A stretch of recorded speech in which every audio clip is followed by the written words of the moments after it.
है। अब आप कल्पना करिए, फॉर्म 7 प्रिंटेड आए गांव में,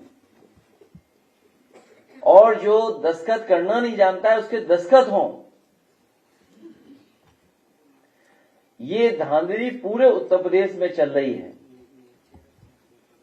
गाजियाबाद से लेकर के गाजीपुर तक। और जिन विधानसभाओं में ज्यादा भारतीय जनता पार्टी हारी है,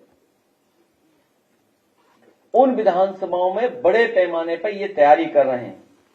मैं अपने पूर्व विधायक, पूर्व मंत्री योगेश प्रताप सिंह जी का भी धन्यवाद दूंगा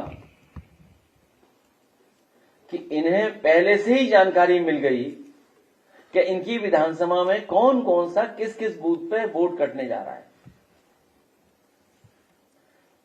इनके पास पेन ड्राइव है जो भारतीय जनता पार्टी ने बनाई है कहीं से। आप कल्पना कर सकते हैं धांधली के लिए पेन ड्राइव, और किस बूथ से कौन सा वोट कटना है, जिसमें पीडीए है और मुस्लिम मतदाता है।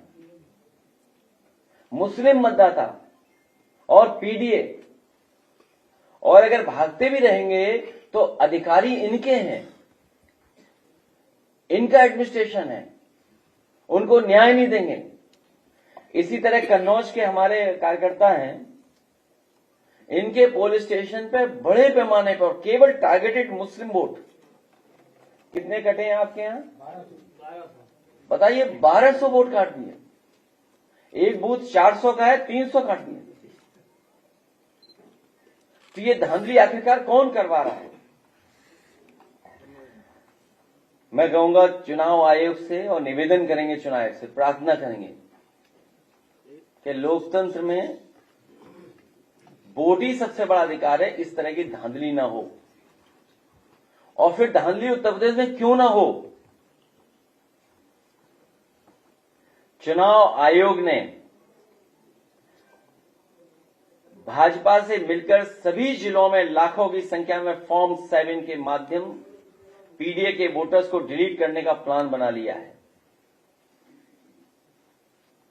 कुछ लोगों का कहना है कि मुख्यमंत्री कार्यालय में आईएएस, नाम मैं बाद में खोलूंगा, डैश डैश डैश।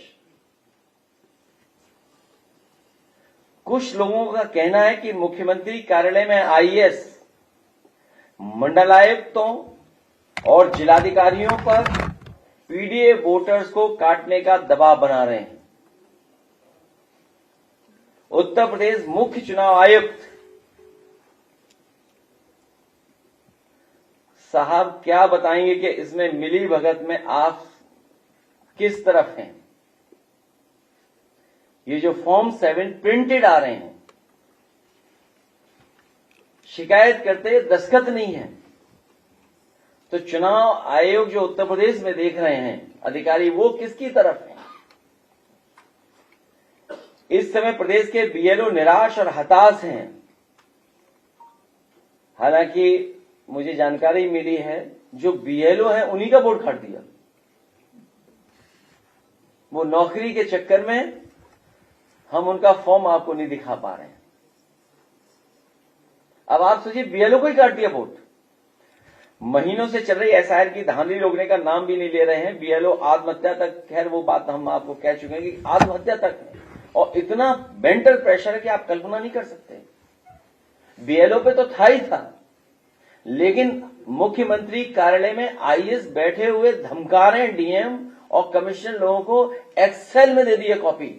मैं तो अपने पत्रकार साथियों से कहूंगा कि ये करो मरो की जो प्रेस कॉन्फ्रेंस है, हमारा इसमें सहयोग करें। आपके भी बहुत सूत्र हैं, आप जानकारी हासिल कर सकते हैं कि किस फॉर्म में उन्हें पूरी सूची मिली है जिलाधिकारियों को और कमिश्नरों को। और क्या चुनाव आयोग देश का, और खासकर चुनाव आयोग बताएं कि उन्होंने संविधान की कसम खाई है या नहीं खाई है, उन्होंने ओथ ली थी कि नहीं ली है ओथ। कहीं ऐसा तो नहीं जिस स्थान पे बैठे उस स्थान के सब मर्यादाओं को ही खत्म कर रहे हैं। मुझे तो लगता है कहीं ऐसा तो नहीं वन नेशन वन इलेक्शन की तरफ जा रहे हों, या कोई और दूसरी बड़ी साजिश की तैयारी हो। जो फॉर्म्स मेरे हाथ में हैं,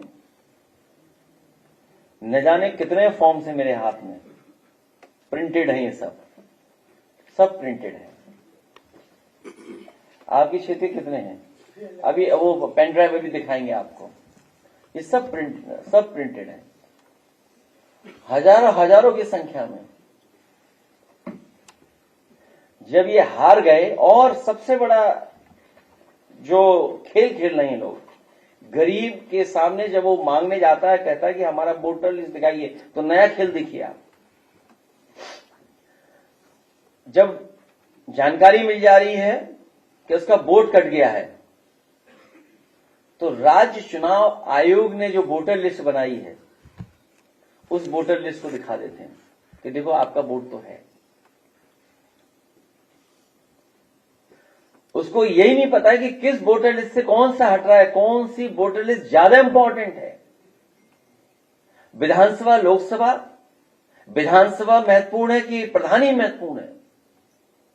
कई जगह से सूचना आ रही है कि जब शिकायत हो रही है कि उसका वोट काटा जा रहा है, तो वहां पर बीजेपी के लोग मिलकर के अधिकारियों से दिखा देते हैं कि देखिए राज्य चुनाव आयोग में तो आपका वोट है। तो सोचिए, धांधली के बाद धांधली, धांधली के ऊपर धांधली। ये बड़े पैमाने पे हमारे पास फॉर्म है, बातचीत बाद में करेंगे। मैं कहूंगा कि हमारे पूर्व मंत्री योगेश जी की पेन ड्राइव दिखाइए जिसमें चिन्हित है एकदम। बाकी पहले योगेश जी से पूछ लीजिएगा, और जो साथी आए हैं हमारे उनसे पूछिए, फिर हर सवाल का जवाब देने की कोशिश करेंगे आपका।